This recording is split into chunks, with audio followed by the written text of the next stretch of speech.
이제 우리 하나님에게 이렇게 한번 고백을 해보십시다. 진심의 마음으로.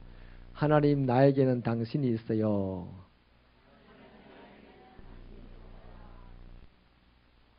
연애하는 것 같다, 그죠?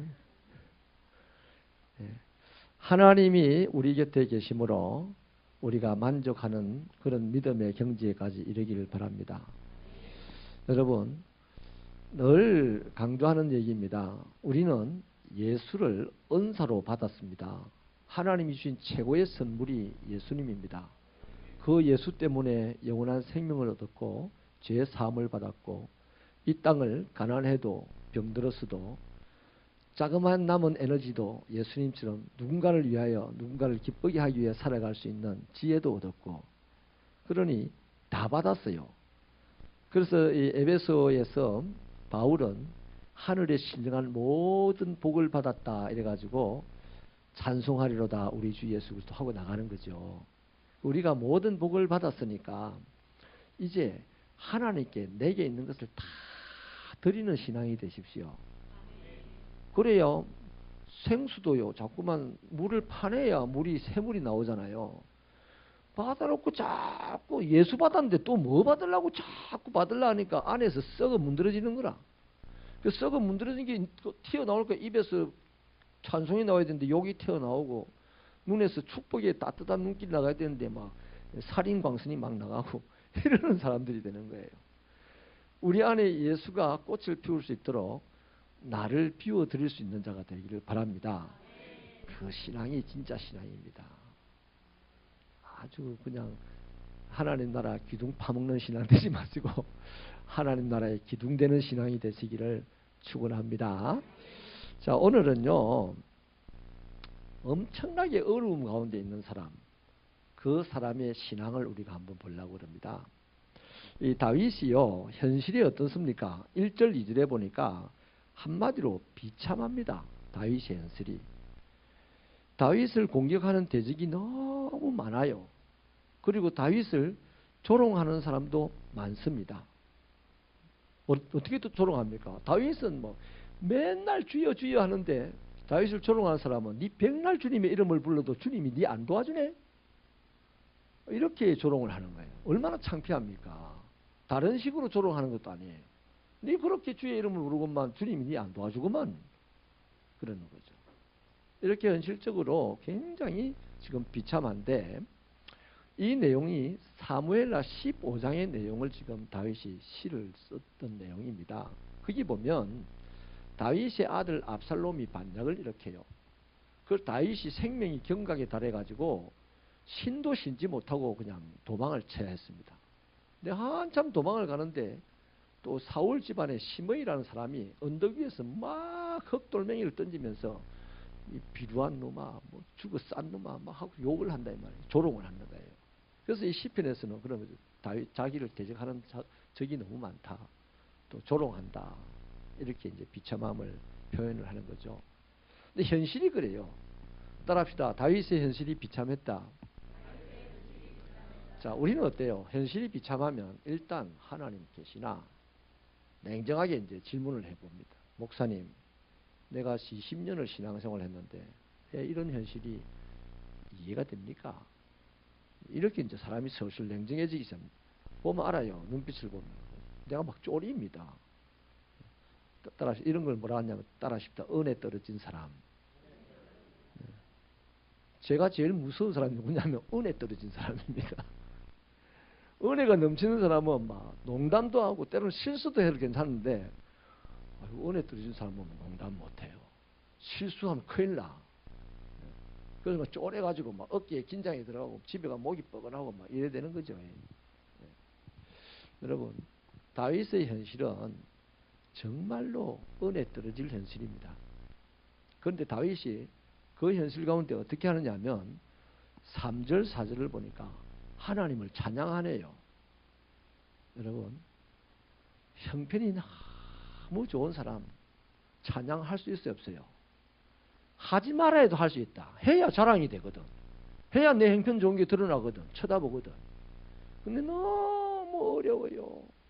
신발이 없어가지고 맨발로 길로 가야 돼. 이 사람은 특송 한번 하라면 어떻게 내가 특송을 뭐 용기를 내가지고 겨우 왔는데 내보고 특송을 한다고. 저 목사님은 나를 쪽팔리게 만들려고 작정을 했네. 내가 뭘 그런 작정을 했을까요? 근데 목사님, 내가 그냥 걸어 나가면 앞에 나가면 신발 없는 걸 다 아는데 나를 그렇게 부끄럽게 만들랍니까? 뭐 이러겠지. 현실이 비참하면 그런 거예요. 근데 현실이 비참한 사람들이 찬양하기가 쉽지 않다 이 말이죠. 감사하기가 쉽지 않다는 겁니다. 왜? 찬양을 하려 하고 감사를 하려 하면 사람들이 쳐다봐. 그 쳐다보는데 내가 뭐 밍크 코트를 입고 말이죠. 뭐 120만 원짜리 구두를 신고 나가서 찬양을 하고 감사를 드리는 건 폼이 나니까 할 수 있어. 근데 누더기 옷을 입고 나가서 찬양을 하려 하면 사람들이 내 찬양을 가지고 함께 영광을 돌리기보다는 저것도 또 오지랖이 넘치네 이러는 거예요. 가만 앉아있지 이러는 거죠. 그래서 비참한 현실 속에서는 찬양하기가 힘든데 다윗은 찬양을 합니다. 이게 믿음이라. 이게 진짜 믿음이라. 이런 사람들은 두세 사람만 모여도요. 주님이 거기 와가지고 으쌰 해가지고 뭐 교회를 만들어내는 거라. 그런데 비참한 현실 속에서 은혜가 떨어져 버리는 사람, 기분 좋고 내가 세상적으로 풍성할 때만 찬양이 가능한 이런 사람이 모인 곳에는 500명이 모여도 주님이 와서 누가 은혜 떨어질까 봐 쪼래 갖고 앉아있다. 은혜 떨어지면 안 되는데 이러면서. 우리 새벽교회는 형편이 열악하고 어려울수록 더욱 찬양에 능한 자, 진정한 믿음의 소유자들이 되기를 축원합니다. 그러면요, 다윗이 도대체 무엇 때문에 찬양을 할 수 있나 이 말이에요. 한마디로 믿음이 있어서 찬양을 하는 건데 그 다윗의 믿음을 무엇이 지고 있느냐는 겁니다. 다윗의 찬양을 가만히 보면요, 진리를 말합니다. 진리. 거기 3절 4절을 한번 읽어볼게요. 시작. 여호와여, 주는 나의 방패시요 나의 영광이시요 나의 머리를 드시는 자신이다. 내가 나의 목소리로 여호와께 부르짖으리니 그의 성산에서 응답하시는도다. 여기 보니까 하나님은 비참한 자, 지금 다윗 자신의 방패래. 하나님은 약한 자를 더 사랑하시는 분이에요. 그래서 약한 자를 들어서 강한 자를 부끄럽게 하는 분입니다. 그 진리를 지금 붙잡고 찬양하죠. 하나님은 우리의 약한 자의 방패다. 이거는 진리입니다. 진리. 세상 천지에 약한 자의 방패가 없어요. 사람 사는 동네는. 근데 유일하게 하나님만 약한 자의 방패입니다. 이게 진리입니다. 또 하나님은 영광입니다. 뭔 영광이랍니까? 이게 보니까 예? 나의 영광이다. 지금 다윗이 어떻게 됩니까? 왕위에서 쫓겨났어요. 지금 맨발로 도망간 사람입니다. 낮춰진 사람이다. 사람들 가운데 낮춰진 사람이에요. 그런데 영광이다. 하나님이 자기를 다시 영광의 자리를 올리시는 분이다. 이렇게 지금 알고 있다면 이게 진리입니다. 할렐루야. 거기다가 낮아지는 자의 머리도 들어주시는 분입니다. 예수님 보십시오. 예수님이 사람들이 다 낮춰가지고 십자가에 그냥 달아버렸어요. 그 십자가에 콕 꼬꾸라져 죽었어요. 이렇게. 근데 하나님께서 빌립보서에 보니까 그를 다시 일으키시고 천한 만민이 그 앞에 무릎을 꿇게 하셨어요. 할렐루야. 그래서 낮아진 자의 낮춰진 자의 영광이시기도 할 뿐만 아니라 낮아진 자의 머리를 드러내시는 분. 이거 다 하나님에 대한 설명인데 이게 거짓말입니까? 변화무상한 말입니까? 영원히 변치 않는 말입니까? 변치 않는 말, 진리다 이 말이죠. 또 부르짖는 자에게 응답하시는 분이다. 여러분 바디메오 보십시오. 다 조용히 해라고 막 조용히 하면 두드려 팬다고 막 협박을 해도 더 크게 부르짖어서 예수님을 부르잖아요. 그럼 예수님이 응답해 주시잖아요. 그런 겁니다. 다윗이 찬양을 하는 걸 가만 보니까요. 노래를 잘 배워서 찬양을 한 게 아니고 진리를 붙잡고 있었기 때문에 그 진리가 다윗의 믿음을 강화시켜 주는 겁니다. 그래서 이 비참한 상황에서도 현실을 붙잡고 있으면 은혜가 톡 떨어져 가지고 하나님에게 시비 걸 사람이 될 텐데 이 비참한 상황에서도 진리를 확 붙잡고 있으니까 그 진리를 생각할 때마다 믿음이 막 생기는 거야. 진리를 들을 때마다 믿음이 생기는 거야. 할렐루야. 다윗이 길을 가면서 여호와는 나의 목자시니 내가 부족함이 없도다. 계속 안 했겠습니까? 아이씨, 내 인생이 왜 이래? 이러면서 갔겠습니까? 힘들고 괴로울수록 하나님은 나의 영광이시다. 하나님은 나 추워진 자의 머리를 들어주시는 분이다. 이런 말씀을 쭈글쭈글 하면서, 그걸 자기 귀로 들으면서, 그러면 마음속에 어떻게 믿음이 더욱더 세밀하게, 더 큼지막하게 믿음이 생겨나서 여호와를 찬양하는 사람, 비참한 현실 가운데서도 여호와를 찬양하는 사람이 되었다는 것입니다. 할렐루야. 그래서 여러분, 믿음이라는 것은 현실과 진리 사이 판이하게 다릅니다. 현실과 진리는 판이하게 달라요. 그래서 이 현실과 진리 사이에서 내 눈에 보이는 현실을 붙잡고 사는 것이 믿음이 아니고, 이 판이한 현실과 진리 사이에서 보이지도 않고 들리기만 하는, 마음속으로 콩콩콩 때리기만 하는 이 진리를 붙잡고 가는 사람이 믿음의 사람입니다. 그 사람은 현실이 어려워도, 현실이 방해가 많아도 그 사람은 하나님을 찬양하는 사람이 돼요. 그래서 믿음이 없이는 하나님을 기뻐 쓰기 없다고 하였고, 아브라함이 하나님을 믿음으로 하나님이 그를 의롭게 여기셨다고 했던 것처럼, 우리가 하나님을 찬양한다는 것, 힘들고 어려울 때 하나님을 찬양한다는 것은 하나님을 기쁘시게 하는 믿음의 소유자다. 그 믿음은 어디에서 발출되었다? 진리의 말씀에서 발출되었다 이 말이에요. 할렐루야. 그러니 오늘 이 시대가 어렵다 말은 저 세상 사람들이 여전히 하고 있습니다. 목사인 저에게요, 세상이 너무 어렵습니다 이렇게 말하면요, 목사가 막 또 쪼르기 시작한다. 이래가 어찌 살겠노? 여러분, 목사만 담대하고 여러분은 안 담대하고 이게 아닙니다. 목사가 제일 약해. 여러분이 힘들어하는 모습을 보면요, 난 막 다리가 후들거려. 다리가 후들거려. 두려워 죽겠어요. 잠이 안 와요. 그래서 깡깡하면서 주님, 저분이 어렵다고 하는데 어떻게 하면 좋겠습니까? 애를 써야 돼. 그분이 좀 살아납니다. 내가 신이 나. 내 일도 아닌데 내가 신이 나. 살맛이 나는 거예요. 그래서 세상은 어려운 현실이기 때문에, 현실이 어렵기 때문에 많은 사람들이 어렵다고 말을 합니다. 그러나 저와 여러분은 이 어려운 현실을 보면서 어렵다고 말만 하지 말고, 어렵지만 우리는 할 수 있습니다. 할렐루야. 어렵지만 찬송하십시다. 어렵기 때문에 찬송을 해야 돼. 그래야 우리의 믿음을 하나님 앞에 확실하게 증거하는 게 된다. 믿음의 새벽교회 되시기 바랍니다. 할 말이 참 많은데 금요일이니까 간단하게만 하겠습니다. 자, 그러면 여러분, 진리의 말씀을 이 현실 가운데 꼭 붙잡아야만 믿음이 생겨서 어려운 현실 가운데서도 하나님을 찬양하는 사람이 되고, 하나님은 그를 기뻐한다는 것까지 우리는 말씀을 봤습니다. 자, 그러면 그 사람은 이제 현실 속에서, 이 어려운 현실 속에서 이제 어떻게 살게 될까요? 그게 이제 5절 이후에 나와 있는데요. 평안하게 삽니다. 평안하게.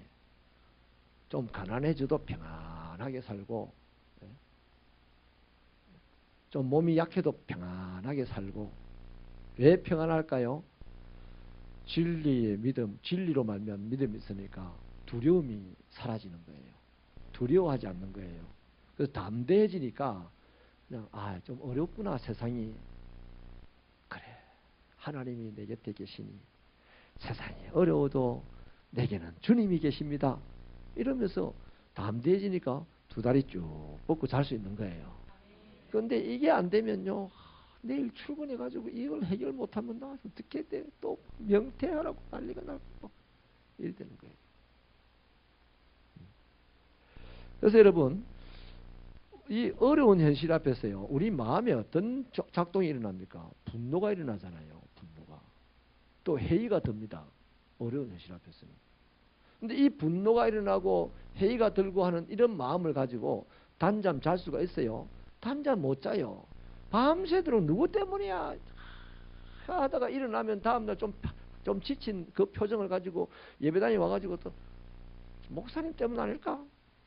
딱 이렇게 목사님 때문 아닐까 추측만 했는데도 목사 보면 막 미워져. 이러지 마십시다. 이러지 마시자고. 내 맨날 축복만 하는데 왜 내가 미움을 받아야 됩니까? 한 번도 저주한 적이 없는데 왜 미움을 받아야 돼? 저끼리 싸워놓고 미움은 내보고 밉다 한다. 싸움은 자기들끼리 해놓고 왜 내보고 밉다 하는데? 참 이건 우리 교회 얘기 아니고 새겨 들으세요. 그렇다는 겁니다. 사람 관계가. 그래서 하나님이 나를 붙드신다. 하나님이 나의 머리를 드시는 분이다. 하나님이 나의 영광이다. 하나님이 나의 기도에 응답해 주시는 분이다 하는 이 믿음 때문에 우리는 담대해져서 누가 뭐라 해도 내가 돈이 좀 사라지고 없어도 그냥 편안하게 단잠을 자게 된다 이 말이에요. 이게 오늘 다윗이 말한 편안하게 눕고 일어난다는 얘기입니다. 할렐루야.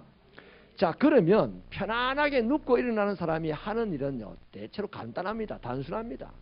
막 사방팔방 돌아다니면서 사람들에게 여기 가서 이 말하고 저기 가서 저 말하고 막 말로만 달달달 해가지고 지가 다 쏟아부고 일이 안 합니다. 그냥 진리의 말씀으로 믿음이 강하여져서 어려운 현실 속에서 또 하나님을 찬양할 수 있는 사람은 평안하게 잠자는데 잠들기 전까지 할 수 있는 하는 일은요 간단합니다. 따라합시다. 기도하더라. 다윗은 기도해요. 기도합니다. 여러분, 우리도 지금 세상이 이제 어렵다고 합니다. 이 현실이. 그러니 저와 여러분이 하나님을 찬양하는 것은 결과적인 꽃입니다. 꽃. 그러면 그 꽃을 피우기 위해서 뭐 해야 되냐? 담대해야 돼. 담대해야 돼. 그 담대하면 믿음이 있는 자는 담대해진다 했습니다. 그 담대한 자는 어떻게 그날 밤을 어떻게 하루하루를 보내더라? 기도하면서. 아이고 수월할 때는요 교회가 막 박자박자하면서 기도하던데 어려우니까 교회 와서 기도하는 사람 좀 떨어지더라. 우리 교회 마음이 어려워도 떨어지고 뭐 경제적으로 어려워도 떨어지고 몸이 어려워도 떨어지고 그 어렵고 힘들고 괴로울 때는 기도밖에 할 것이 더 없는데 인정하시면 아멘. 두 손 들고 아멘. 여러분 어깨에 혹시 아픈데 나으라고 제가 두 손 들고 했습니다. 사랑하는 여러분, 그렇게 기도했더니 하나님, 내가 이런 일 때문에 적들 때문에 어려워요 라고 기도했더니요 하나님께서 그래 내가 니한테 힘줄게 가서 코피 터잡부라. 하나님 그렇게 응답합니까? 아니에요. 다윗은 정확하게 깨달아요. 하나님께서 그들을 손대실 거를 알고 있단 말이에요. 기도하면서 아는 거예요. 기도 안 하면 몰라요. 말씀을 마치겠습니다. 기도 안 하고 담대하면요 객기 부리는 사람 됩니다. 오늘 한국 교회 안에 객기 부리는 사람들이 있어서 교회가 다 망치는 거예요. 기도 안 하고 주의 일하면 그 객기로 하는 일이 되기가 십상이에요. 아멘이십니까? 근데 기도하고 일하는 사람은요 담대하게 일합니다. 아무도 안 해도 나도 안 해 이래 안 합니다. 아무도 안 하니 내가 합니다. 사사시대의 드보라라는 여인이 이 어려운 시국에 남자들 다 어디 갔냐? 눈을 씻고 봐도 없다. 그래서 인간 축에 그 당시 끼어들지도 못했던 여자인 내가 일어섰다. 이래. 그게 믿음의 사람입니다. 따라합시다. 기도하지 않고 주의 일하면 객기 부린다. 기도하고 주의 일하면 담대하게 한다. 세상이 어려워도 내 형편이 어려워도 주의 일은 해야 돼 안 해야 돼? 해야 됩니다. 그런데 담대하지 못하면 못해. 담대하면 어떻게? 믿음이 있으면 하는데 믿음 있는 사람들은 반드시 기도로 하나님의 은혜를 받고 담대해지더라 하는 겁니다. 기도하시겠습니다.